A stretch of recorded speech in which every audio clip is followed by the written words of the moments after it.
You're listening to Housewife.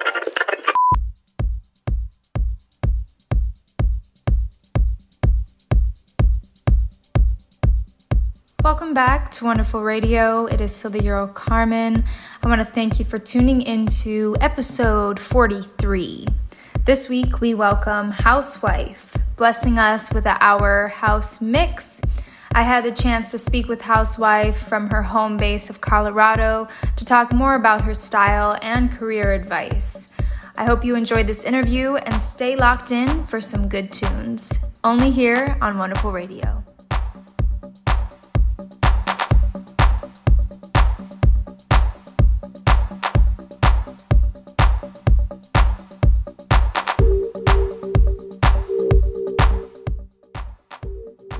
Hey everyone, it's Silly Girl Carmen. We are back today with a new episode, and I'm getting the chance to speak to Brooke, also known as Housewife. How are you doing today? I'm doing well. How are you? I'm very well. I like to always let our listeners know where you're originally from and then where you're currently based. Yeah, I'm from New Hampshire originally, which is very random to most people, and I live in Denver, Colorado right now. Nice, very cool. So I guess, we'll jump right into your interview. I love the wordplay with your name, Housewife. What inspired you to make this your DJ name? How did that come about? So when I started picking up, learning how to DJ, I was playing around with different names, and I was like, okay, I feel like there's a lot of people who use Brooke or Brooklyn or something around that, and I kind of wanted to think of something that's more, I don't know, a little creative in a sense that people would be like, oh, hell yeah. I don't know. I was just playing with words. And I was like, okay, well, I play house music, and I'm just going off that. And I was on my way to my 9 to 5, and then it came up, and I was like, Housewife. And I was like, okay, wait, no one that I know of has that name right now, and I want to go full blast with that. So I just kind of made it a persona of mine in a way where it's I feel like Housewife comes alive on stage. And it's funny because people come up to me and they'll be like, oh, I love your name, you're married, right? And I'm like, no, very single. Right. Just and then I use the puns and stuff, I'm married to the music, stuff like that. But I thought it's definitely a cool choice because there's a lot you can brand off of that, stereotypical old housewife idea, and I see you've been doing that with some of your branding, so that's really cool. So I was listening to some of your sets. I definitely like the style and the energy you put into them. What is your preparation process like when you're getting ready for a big set? What would you say some key components to a banging housewife set are?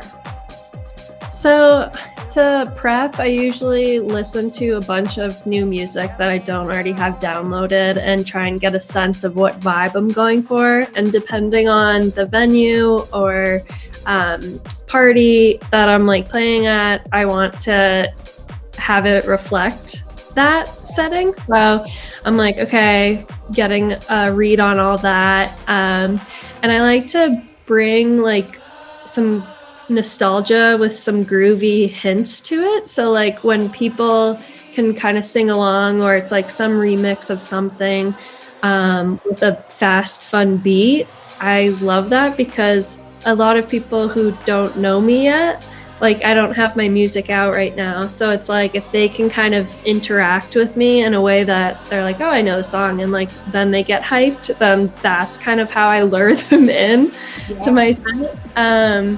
And then I throw in some other ones that are just doesn't have many lyrics, which I sometimes prefer that. But I just make it so that it kind of, the way I set up a set or a mix is how I would like to hear it kind of tell a story almost. So it's you get the hook, you intro them, and then you peak, and then you kind of go down and have that climax and then conclusion. And I feel I just kind of really listen and kind of get a sense from other artists who put together their mix and sets. And I'm like, I feel like some of it's strategic, and I like try and morph into that kind of structure. Yeah, very cool. Yeah, I'd say that's definitely relatable how you describe that process. It's cool. Yeah. Just to hear how other women and other DJs are like, yeah, what their process is always cool. And so I know you said you don't have music out yet. That's something you're pursuing and in the works of getting to? Yeah, so it's funny when I talk to producers, like a lot of people say, oh, I started with producing, I'm learning how to DJ now, and a lot of people like, it's one or the other, and I'm like, oh yeah, I started with DJing, and now I'm doing that learning curve of learning how to produce. And I've been taking some classes in online stuff. Shout out to FemHouse. I'm doing She's the Producer class next week. And I want to really dive into it and not put so much pressure on myself, but not create something that I'm not like stoked on. So I'm kind of like taking my time to get into the groove and really learn the ins and outs of producing. Because I want to be proud of it, and I know it takes a while to find your own sound, but when I find it, it's gonna be big. Yeah, I'm actually hearing you say that, I'm in the same boat, and it's funny, I signed up for that FemHouse, I saw their producer thing, I'm like, hey, I might as well, I've been on YouTube looking for everything, just like trying to figure out where to start, so I'll be in the web world as you at that time. But that's really cool. Yeah, I can't wait to see what comes from that. So I know you are in Denver, Colorado. Can you give us a little tourist highlight of what you love most about your city, or where are some of the must-see places or experiences if someone were to visit Denver? So I'll start with Red Rocks, which is a big known must-see, must-do. When I first moved here, I think my first show was Odessa and Rufus Du Sol. Mind blown. I've seen them before, but in that setting, any artist in that setting is just like so epic. I feel like when I go there, it's like a holy experience, and I manifest. I'm like, I'm gonna be on that stage. So it's fun. Whatever show, whatever genre you see, it's awesome. So that's definitely top of the list. There is some good music scene here. Sometimes you kind of gotta search around, but it's fun once you involve yourself in it and really start to know where the go-to places are, like Vinyl, or there's a new spot, Larimer Lounge, that's kind of up and coming, of DJ Housewife. The mountains, of course. I snowboard, so I love to go up to Copper Mountain or Vail. And there's just if you're into scenic views, Colorado has endless ones. Yeah, which is what I have heard. So good. I haven't been out there yet, so I have to come check it out for sure. It's so funny you said you snowboard, because another DJ I just interviewed yesterday, her name is Joanna Magic. She's gonna have a show on here too. She used to be a pro snowboarder. She was telling me, so that's so funny. I've never snowboarded, so snowboarding's coming up. I grew up snowboarding on the East Coast, and then I feel like, when you excel at two or a couple things, you really hold on to it. Snowboarding's one of them. I wasn't the best at team sports like soccer and stuff, so snowboarding, kept that with me. Nice, yeah. Once if something fits, it's all right, this is my groove. I'm gonna keep it. That's good. Very cool. So we are gonna wrap it up with one more question. What is some of the best or standout advice you've gotten from another in regards to DJing or your career, or maybe some strong advice you would like to share with others pursuing a similar path? That's a good one. I have two that I'll always store in the back of my head and in my heart, because I look up to these two badass DJ producers. The first one is Jay Wara. I like was the opener for one of her shows.